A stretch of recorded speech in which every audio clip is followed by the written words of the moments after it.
very sunny, exciting day here at the Biohacker Summit, Hack the Ego in Amsterdam, and I'm here with one of our guest speakers. Can you tell us your name and what you do? I'm Konrad, and I'm the CEO and co-founder of a company called Biolytica, and we're involved in health data. So we try to make health data accessible. We try to make better use of it from personalized medicine.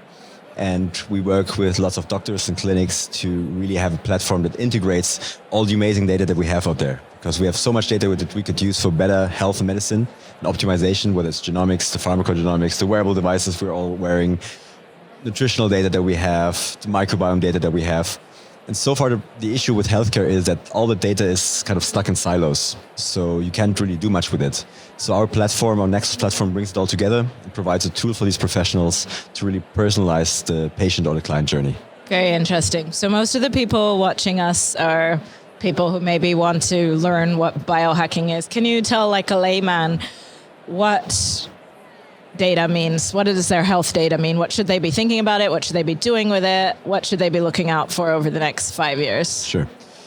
So you might call it health optimization or personalized health optimization. You might call it biohacking. Others call it longevity interventions. So you might argue about the definitions, but essentially it's all the same. It's about trying to find strategies and tools to really optimize your health, to extend your, not only your lifespan, but your healthy lifespan, and to keep the quality of your life for as high as possible for as long as possible. So where data comes into play and where data is important is that what you see a lot in these circles, whether it's longevity circles or biohacker circles, that people are trying a lot of different things. They're experimenting with supplements, they're experimenting with molecules, they're experimenting even with medications that are said to have a positive effect on your health, but are used off-labels in a different context. And while this is great in general that people are trying to optimize their health, that also comes with a risk, because we've seen people, and our doctors that we work with have seen cases where people are taking 20, 30, 40, 50 supplements at the same time. Then they add some molecules which are not tested or proven. Then they might add some drugs. And then instead of optimizing their health, they end up with being close to renal failure, so kidneys giving up. And so you want to be very careful what you take, and you want to track what impact it has on your body. And I would never recommend anyone to get started on these huge and crazy, supplement regimens without taking regular blood tests, for example. Because if you know what happens in your body, if you understand your body better, and if you understand the impact of these interventions and what they have on your body, you can optimize yourself better, and you can avoid the risks that come with it. And it's also very important to collect data about yourself, because you might not need a lot of this stuff. So when we work with people, because we also, besides offering the platform, because we have a full clinical team, we have a team of all kinds of doctors, genetic experts, longevity physicians, functional trainers, dietitians, mental health experts, chronobiologists, and so on. So we work with people in optimizing their health. And we work with them very closely over a longer period of time, because change doesn't happen overnight. And a lot of times what we do is we say, just get off everything first, right? Let's stop taking any supplements. Let's wait a few weeks, let it wash out first. And then let's see what your body naturally produces. Because a lot of the stuff you might think you need, you might not even need. And that's true for so many things. I mean, it's like, one example is a lot of the times people say, okay, everyone should take vitamin D. Yes, it's true. For probably 70-80% of the people are vitamin D deficient, and you should take vitamin D. But we've seen cases of people that live in their basement, they never see the sunlight. And when we test the levels, they are through the roof to the positive side. So they don't need it. And that's the same for lots of other supplements. So let's always check what your body needs, what your body produces, what your food and nutrition bring you.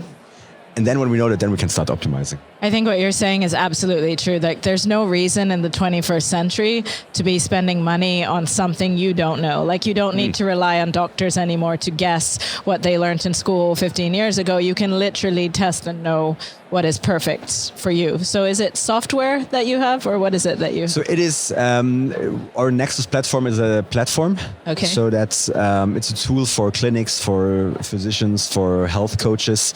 So it's not a tool that's meant for the end customers, because too much data is also not good. And we found that a lot of people are overwhelmed when they see too much information. But it's meant as a tool to support the clinicians in their strategies and their decision-making processes about their patients and how to optimize them. So actually we start where most of the clinics software that's around, where the data is just sitting in a file and is that data. We actually start there. So we take the data out, we connect to the labs, we connect to the wearable devices, and then we bring the data to life and we really show what's happening inside the body. We really show the changes that are happening inside the body. About data, I have to ask, because there's always that side of like, what happens if this data is used wrongly? So what do you think is like, and of course, personal data could not be more intimate in that, right? It could even be weaponized. So in a world today when there's so much, corruption and no one can really trust the governments and whatever, how are you integrating that into what you do? It's a very good question. It's a very important question to ask, definitely, because yes, health data is one of the most personal things you can have and that you can offer to someone to have a look at and work with. And so we are very careful in our partners that we work with. Of course, with clinics, they have your health data, so that's natural. But we're also getting lots of requests, for example, from insurance companies that say, okay, we want to incentivize the people that live healthily. We don't want to punish the people that are sick or not healthy. We want to incentivize people to live more healthy. And your tool, your platform could be great to make that journey visible. But for example, I myself would be very cautious about my insurance having my genetic data, for example. So do people own their own data with your platform? Always, of course. Yeah. So they can decide, can you segment it and give only this? Absolutely. So you always own your data. Even we cannot access your personalized health data. We're always joking, like if our data guys or if our head of data engineering would want to access his own health data in the database, he couldn't, because he needs to come through the door. And who the door opens to, you can decide. That's great.